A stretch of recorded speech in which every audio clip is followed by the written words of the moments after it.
자, 마태복음이 여러분 시작될 때는 족보로 시작되죠. 아브라함과 다윗의 자손 예수 그리스도의 계보, 이렇게 이제 출발을 하는 족보의 이야기입니다.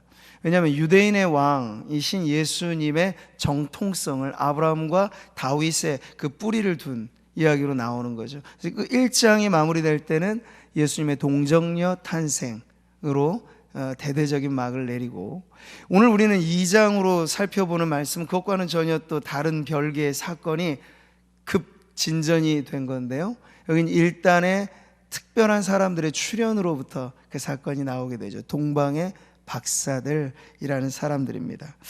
유대를 기준으로 동방이라고 말하면 페르시아나 혹은 아라비아, 이런 지역을 가리키는데요. 자, 예수님의 탄생이 마태복음의 기록을 보면 1장 안에서는 사실 많이 회자가 되지 않은 상태예요.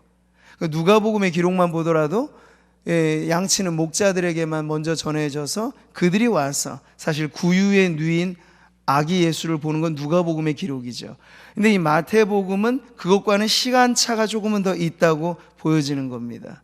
그래서 예수님이 탄생하시고 좋기 1년, 2년 정도의 시간의 경과를 보는데도 아무런 그 소식이 알려지지 않은 채 시간이 지나가는데, 이 외지에서 온 사람, 이방의 사람들이 와서 떠들썩하게 이 소식이 전해지게 된 거예요. 헤롯이 사는 왕궁에 가가지고 말한 거죠. 유대인의 왕으로 나신 이가 어디 계시냐. 이렇게 됨으로써 이제 예수님의 탄생이 이 마태복음의 기록 안에서는 온 세상에 알려지게 된 것입니다. 자, 어쨌든 이 위대한 탄생에 있어서 모두가 다 이걸 환영했던 것은 아니고, 모두가 다 이 의미대로 그 탄생을 기렸던 것이 아니라는 게 바로 그 첫 크리스마스의 역사라는 걸 알게 되죠. 자, 우리는 다시 한번 이들의 이름도 모르고 상세 프로필 알 길도 없지만 이들이 온 뚜렷한 목적에 우리가 초점을 맞춰서 오늘 말씀을 살펴보는 거예요. 우리 2절 다시 한번 읽어보실까요? 유대인의 왕으로 나신 이가 어디 계시냐. 우리가 동방에서 그의 별을 보고 그에게 경배하러 왔노라. 이 뚜렷한 목적, 왕에게 이 왕의 탄생을 축하하기 위해서, 그리고 그 왕 앞에 직접 경배하기 위해서 이들이 왔다 하는 거예요. 저는 이 부분이 해마다 우리가 성탄절을 맞이할 때 늘 잊지 말고 상기시켜야 될 중요한 대목이라고 믿습니다. 크리스마스는 우리만 지키는 절기가 아니에요. 세상도, 믿지 않는 사람들도 얼마나 이 날을 기다리는지 몰라. 연인들은 그렇지 않아도 이벤트 하는 거 우리 청년들 아주 중요하게 생각하는데, 뭐 1111 붙어져 있는 날은 야, 이건 빼빼로데이로 지키자, 아주 기념일을 기막히게 잘 만들어내는 젊은이들은 얼마나 좋습니까? 크리스마스 좋아. 그 전날은 크리스마스 이브로 해서 우리 아주 파티를 좀 만들어야겠다, 뭐 이런 분위기들이 세상에도 아주 짙게 깔려 있죠. 상인들에게 크리스마스는 손꼽아 기다리는 날입니다. 구주 예수 탄생, 그것 때문이 아니고 대목으로, 대바겐세일로 이날 모든 거 다 연말 정산하듯이 한번 다 소진시키는 기회로 삼는 게 바로 크리스마스죠. 자, 그런데 오늘 동방박사들의 이 방문과 이들이 가지고 온 선물의 이야기는 오늘 문화화된 현대 크리스마스하고는 좀 다른 아주 오리지널한 내용을 우리들에게 보여주고 있습니다. 그래서 저는 오늘 그 세 가지 선물에 초점을 맞추는 건데요, 여러분 11절의 말씀을 같이 한번 보시죠. 집에 들어가 아기와 그의 어머니 마리아가 함께 있는 것을 보고 엎드려 아기께 경배하고 보배압을 열어 황금과 유향과 모략을 예물로 드리니라. 자, 바로 이 부분이죠. 헤롯궁에 들려서 잠시 잠깐의 해프닝을 경험한 다음에 다시 하나님의 그 별을 따라 인도하신 그 기막힌 섭리로 예수님께서 계신 그 집까지 가게 되었습니다. 그러자마자 이들은 예행 연습이나 하고 온 것처럼 아주 절도 있게 아기 예수 앞에 먼저 엎드려 절을 합니다. 경배를 합니다. 그리고 나서 그들이 이 여행길에 미리부터 준비해 왔던, 출발할 때부터 가지고 왔던 보배합을 열어서 아주 귀중한 선물을 아기 예수 앞에 바치는 그 이야기가 여기 나온 거죠. 여러분, 크리스마스 선물, 우리는 그 원초의 역사의 유래를 지금 보고 있는 것입니다. 오늘날 연인들끼리 자녀들에게 주는, 사람과 사람 사이에 주고받는 그 선물보다 더 중요한 핵심이 바로 여기에 있다는 거죠. 유대인의 왕으로 나신 그에게 찾아왔고, 그는 그 왕께 합당한 예우를 지금 갖춘 거예요. 그러니까 고대 나라에 여러분 사절단이 지금도 마찬가지죠. 어느 나라의 대통령을 찾아간다, 왕을 찾아간다, 빈손으로 갑니까? 그렇지가 않아요. 아주 그 격에 맞는 선물을 엄청나게 준비해 가는 거죠. 지금 이 사건은 동방의 박사들이 아기 예수를 어떤 존재로 지금 인식했는가를 분명히 보여주는 거예요. 이 귀중하디 귀중한 선물들을 가져온 건 왕께 바치는 예물로 지금 가져온 선물들이죠. 유대인의 왕이라고 말했지만 그들은 내심 자신의 마음들은 이분은 유대인의 왕만이 아니라 우리의 왕이기도 하시다 하는 그런 마음을 표현할 것처럼 이렇게 왕에게 드리는 선물을 바치고 있는 거죠. 여러분, 구약의 메시아 탄생의 예언들이 곳곳에 많이 있는데요, 시편 72편을 보면 그 오실 메시아, 왕으로서 다스릴 그 왕은 어떤 존재인가를 이렇게 표현하고 있습니다. 같이 한번 읽어보죠. 다시스와 섬의 왕들이 조공을 바치며 스바와 시바 왕들이 예물을 드리리로다. 모든 왕이 그의 앞에 부복하며 모든 민족이 다 그를 섬기리로다. 하나님께서 보내어 주실 메시아 구원자, 그는 만국을 다스리실 왕인데 그 왕 앞에는 열국의 왕들조차도 엎드릴 것이고 모든 민족이 그 왕에게 바칠 선물을 드릴 것이다.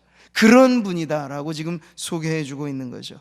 우리 동방의 박사들의 선물은 바로 왕으로 이 땅에 오신 예수님에 대한 가장 좋은 선물이 되었다 하는 걸 지금 보여주고 있습니다.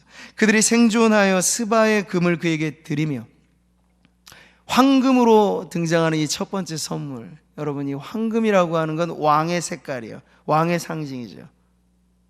그래서 왕의 앉은 자리도 그 나라의 국권을 어떻게 표시하겠습니까? 당시 그 왕궁을 화려하게 만드는 것으로 하는 거예요. 보좌를 다 황금으로 만들고 왕의 홀을 황금으로 만들고 그 존귀함을 그렇게 높여주는 것인데, 이들이 가지고 첫 번째 선물이 바로 예수 그리스도, 아기 예수께 바쳐지는 이 황금으로서 그분이 어떠한 분이시다라는 걸 보여주고 있는 거죠.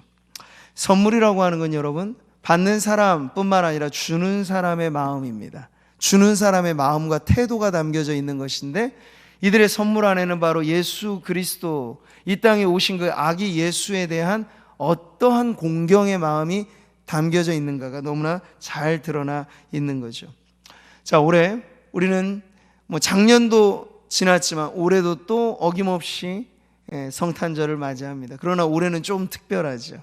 한 해 전체가 코로나로 완전히 휩싸여 있는 구간을 지나면서 우리가 다시 성탄절을 맞이한다라고 하는 건 성도들에겐 얼마나 뜻깊은, 더욱이 기대할 만한 이 절기가 아닐 수 없습니다. 왜 그럽니까? 이 성탄의 주인공으로 오신 우리 예수님은 구원의 왕으로 이 땅에 오신 분이기 때문입니다. 많은 사람들이 전염병이라고 하는 질병으로 두려워하고 죽음의 공포 속에 힘들어하고, 이러한 때 여러분, 예수님의 탄생은 우리에게 다시 한번 메아리치는, 우리의 인생의 참된 소망과 우리의 인생의 참된 구원은 바로 이 땅에 아기 예수로 탄생하신 그분께 달려있다라는 걸 알려주는 이 절기야말로 우리도 동방의 박사들처럼 정말 기쁨으로 맞이해야 될 날인 줄 믿습니다. 우리들끼리의 파티가 되어서는 안 됩니다. 동방 박사들이 그 머나먼 여행, 위험을 감수하고 막대한 여행의 경비를 지불하면서 보배합까지 준비하면서 여기에 왔던 건 그들끼리 즐기자 이런 게 아니었어요.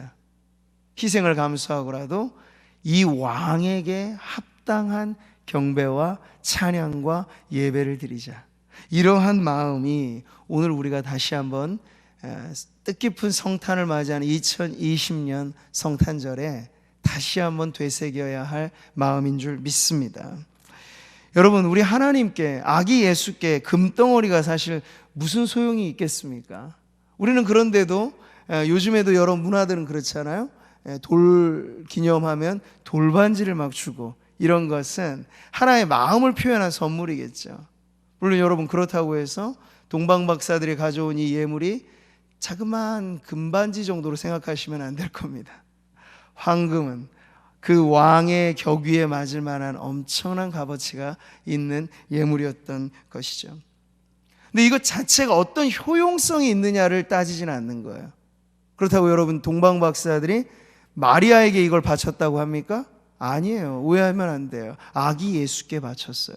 그 아기가 이걸 어떻게 쓰느냐, 먹으냐, 그럴 걸 고민할 필요가 없어요. 왜냐하면 이 선물의 의미는 분명하니까. 이분은 왕이시다, 왕의 탄생 앞에 마땅히 드려야 할 예물은 이것이다 해서 이걸 바친 거예요. 그럼 여러분, 우리가 주님 앞에 성탄의 예물을 드린다라고 하는 것은 효용의 가치로 생각하시면 안 돼요. 우리가 성탄절 헌금은 물론 이웃과 함께 나누는 것으로 아주 값어치 있게 사용합니다. 그러나 1차적으로는 구제금을 내는 게 아닙니다. 성탄 예물은 하나님께 바치는 가장 귀한 선물로 드려지는 거예요. 그래서 혹자는 이 부분을 그렇게 해석하기도 하죠. 이 황금이 나중에 출처가 어디로 갔을까? 성경은 침묵하니까 모릅니다. 그러나 우리는 대략은 알 수 있어요. 돌에 금반지, 돌반지 받으면 그때는 기념하지만 어려운 가정살이 힘들어지면 그게 나중에는 이 아이 키우는데 지불되어지는 것으로 쓰여질 수 있죠. 극빈자의 집안에 태어나셨어요. 아버지도 아마 육신의 아버지였던, 법적인 아버지였던 요셉이 일찍 죽었을 것이라고 추정됩니다. 이 일찍이 과부가 돼서 아들을 키우고 자녀들을 키우는 마리아는 너무나 힘들고 어려운 형편이었을 테니 이 동방의 박사들이 가지고 왔던 이 예물은 나중에 예수님께서 자라가시는 그 일에 귀하게 쓰여졌을 것이다, 이렇게도 추측들을 하는 거죠. 자, 근데 저는 그 뒷이야기가 중요하지 않아요. 이게 어떻게 쓰여졌느냐가 1차적인 관심이 아니에요. 이 예물은 왕 앞에 마땅히 드려야 할 예물로서의 가치가 있다는 것이죠. 사랑하는 성도 여러분, 크리스마스 선물을 우리가 생각할 때 이것은 우리가 하나님께 드리는 최고의 표현입니다. 그 기쁨과 감격만큼이나 우리는 사실 오랜 시간의 여행을 하면서 성탄절을 맞이하지는 않잖아요. 근데 제가 왜 오늘 이 한 주간, 너무나 중요한 이 주간의 이 주일의 성탄의 메시지를 먼저 드리냐면, 지금부터라도 준비하시라는 거예요. 5일간의 여행길이라도 여러분 준비하시라는 거예요. 그래야 맞이하는 성탄절이 우리에게 환희의 창, 기쁨이 되지 않겠습니까? 세상에 그냥 들려지는 캐롤송이라든지 산타가 주인공이 된 그런 흐느적거리는 노래들, 여기는 그냥 연말의 분위기인 거예요. 그러나 우리는 그런 분위기를 타지 않습니다. 우리에게 중요한 건 성탄의 의미죠. 그래서 그날 우리가 주님 앞에 예배를 드릴 때 우리도 준비된 예물로 하나님 앞에 바치는 거예요. 그럴 때 그 예물에 담겨야 될 믿음은 뭡니까? 당신은 나의 왕으로 이 땅에 오신 분입니다. 호산나 찬양대가 오늘 마지막에 나의 주, 나의 주, 그러한 주님께 대한 그 고백으로 우리가 이 예물을 드림이 성탄절을 의미 있게 보내는 아주 좋은 길인 줄 믿으시기 바랍니다. 자, 동방박사들의 크리스마스 선물은 이게 끝이 아니죠. 계속 이어집니다. 보배합을 여니 거기에 황금이 나오고, 그 다음에 유향이 나오고, 그 다음에 모략이 나옵니다. 유향과 모략은 다 사실은 당시 향을 발휘할 때 쓰여지는 원료들인데 두 가지 용도가 좀 달라요.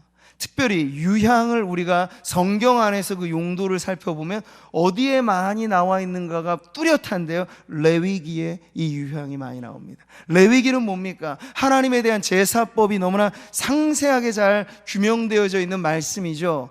근데 이 유향은 인간적인 용도로 쓰여지기보다는 하나님께 예배를 드리는 그 제사 가운데 향을 드리는, 그러니까 이 거룩한 하나님에게 걸맞은 예배로서 향을 드릴 때 쓰여지는 게 바로 이 유향이라고 하는 것이에요. 여러분, 동방의 박사들이 예수님이 정말 신학적으로 어떤 분이나 우리처럼 척척 박사식으로 다 알아서 박사들은 아닌 거고, 그들이 어느 정도의 정확한 정보를 알고 있었는지는 사실 우리가 추정해봐도 많지는 않겠죠. 그러나 하나님께서 그들을 인도하실 때로부터도 그들은 특별히 은혜 받은 사람들은 맞습니다. 유대인도 알아주지 않았던 그 왕을 오히려 이방, 그러니까 여기서 우리는 사실 첫 탄생의 순간부터 하나님께서 선교에 얼마나 사실은 주도적으로 역사하시는 분인가를 알게 되는 거죠. 이방의 사람들을 데려와서 유대인의 왕일 뿐만 아니라 열방의 왕이 바로 여기 있으니 너희들도 그 앞에 경배하라, 이러한 가르침을 받고 동방의 박사들이 왔던 것이잖아요. 그래서 그들은 이 존재가 누구인지 정보나 지식으로가 아니라 하나님의 인도하심을 통하여 이분은 인간의 왕 이상의 존재다. 그래서 제사 예배를 드릴 때 오직 하나님께만 소용되었던 이 유향이라고 하는 것을 아기 예수께 바쳤던 것이죠. 이로써 예수님은 인간 이상의 존재, 하나님이신 그분이 이 땅에 오셨다라고 하는 사실이 이 선물을 통해 드러나게 되는 것입니다. 사랑하는 성도 여러분, 우리가 성탄절을 의미 있게 보낸다는 건 어디에 초점이 맞춰져야 될까요? 거룩한 예배에 초점이 맞춰져야 합니다. 이들도 그랬던 것처럼 오늘 우리는 숱하게 오랜 시간 반복해서 성탄절을 보내온 탓에 오리지널이 많이 약해진 것, 그래서 문화화됐다고 하는 건 좋은 표현으로 말씀드리는 건 아니죠.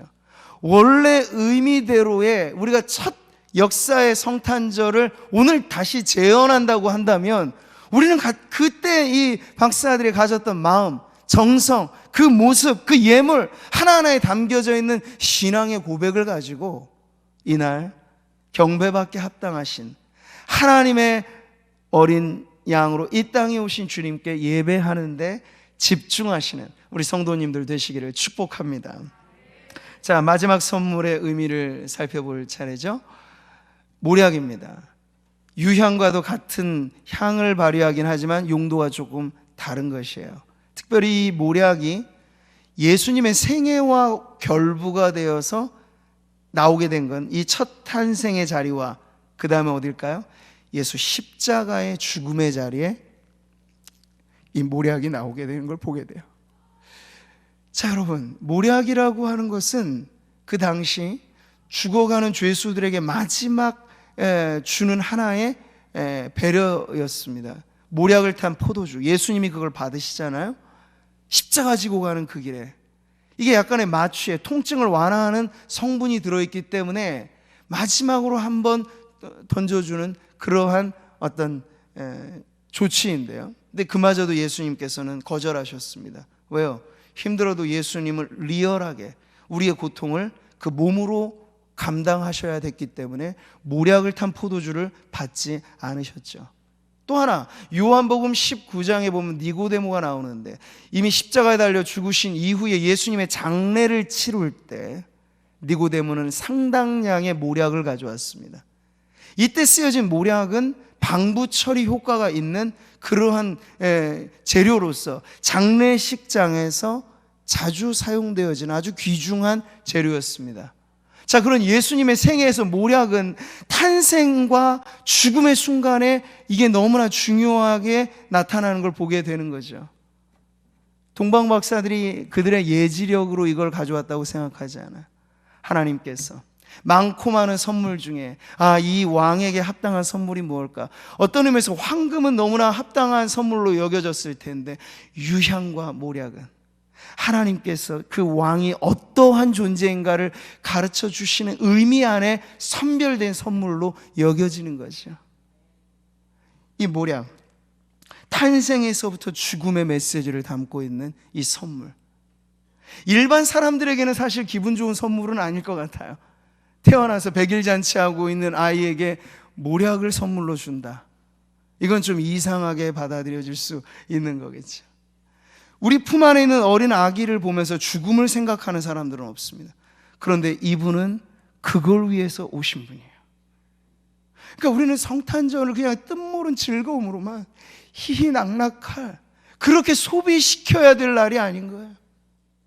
죽기 위해 태어나신 분이라고 한다면 여러분 어떠한 인생에도 이런 말은 좀 안 어울릴 것 같은데 우리 예수님에게는 이보다 더 좋은 표현이 없어요. 그분은 왕으로서 군림하기 위해 오신 분이 아니고 자수성가하기 위해 오신 분도 아니고 자기 인생의 어떤 성공이 목표가 아니고 그분이 태어나신 이유는 우리의 죄를 대신하여 십자가에 그 한 몸 내어주셔서 죽기 위해 이 땅에 태어나신 분이에요. 그런 여러분 그 탄생에서부터 우리는 복음의 메아리가 울려 퍼지는 걸 보는 거예요. 이 유향과 모략이 지니고 있는 그 향기는 하나는 생명의 향기겠지만 하나는 죽음의 향기예요. 근데 우리에게는 그 죽음마저도 하나님의 마지막 사랑, 더할 나위 없이 큰 사랑인 걸 알기 때문에 이 또한 우리에게 아름다운 향으로 들려지게 되는 것이죠. 사랑하는 성도 여러분, 아들을 낳으리니 이름을 예수라 하라. 하나님께서 천사를 통해서 정해 주신 그 이름, 그 예수의 이름, 이는 그가 자기 백성을 그들의 죄에서 구원할 자이심이라. 마리아는 그걸 전해 들었어요. 내가 함부로 이름 짓지 말아라. 하나님이 지어주신 이름인 거예요. 그 운명이 달려있는 거거든요. 예수님의 평생의 운명. 그분은 구원자로 사실 것인데 자기 한 목숨 위하여 사는 분이 아니고 우리 목숨 살려주고자 자기 목숨 내어주실 분이라. 동방의 박사들이 바친 모략은 바로 그 복음을 담고 있는 것입니다. 사랑하는 성도 여러분, 오늘 크리스마스 선물을 우리가 보면서 역사상 가장 첫 번의 이 오리지널 스토리가 우리들에게 가르쳐 주는 것에 여러분 귀 기울여 오늘 우리가 맞이하는 또 한 번의 성탄절이 그만큼 의미 있게 가치 있게 우리 주님께도 참으로 우리의 기쁨만이 아니라 주님이 우리 보실 때 기뻐하실 만한, 지금 그렇잖아요. 온 세상에 사람들이 다 찌뿌둥해 있습니다. 경제도 그렇고 전염병도 그렇고 웃고 즐길 만한 것은 별로 없는 이 세상에 하나님 앞에서조차 우리는 예배할 때도 찌푸린 인상을 갖고 예배를 드리는, 알게 모르게 그러한 이러한 때 여러분 성탄절을 기점으로 여러분의 인생이 활짝 펴지시기를 축복합니다. 세상의 달력은 2021년 1월 1일로 새날을 출발시키지만 우리는 달라요. 우리는 예수님의 탄생을 기다리는, 그래서 우리 개신교에서는 그렇게 중요하게 취급은 안 하지만 대림절, 대강절이라고 하는 그 기다리는 날로부터 성도들의 새해는 시작되는 거예요. 가장 결정적인 날은 언제일까요? 예수 탄생하신 이날, BC와 AD가 갈라졌던 날, 인간의 어떠한 위대한 위인도 이 일을 이루어낸 사람은 없지 않습니까? 공자왈, 맹자, 좋은 말 한 분들은 많아요. 종교의 창시자들도 많아요. 그러나 이날의 주인공인 예수님은 역사를 갈라놓으신 분이에요. 비할 바 없죠. 우리가 그분의 탄생에 기쁨의 예배를 드리고 주님의 그 예배를 드리는 현장에서 우리의 삶이 새로워지지 않는다면 다른 어떠한 것을 통해서 우리의 삶이 새로워지겠습니까?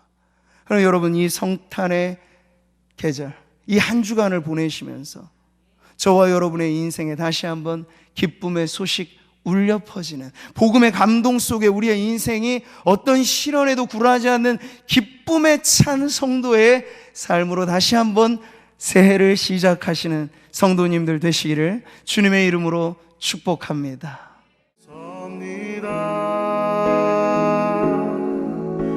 모든 염려 주께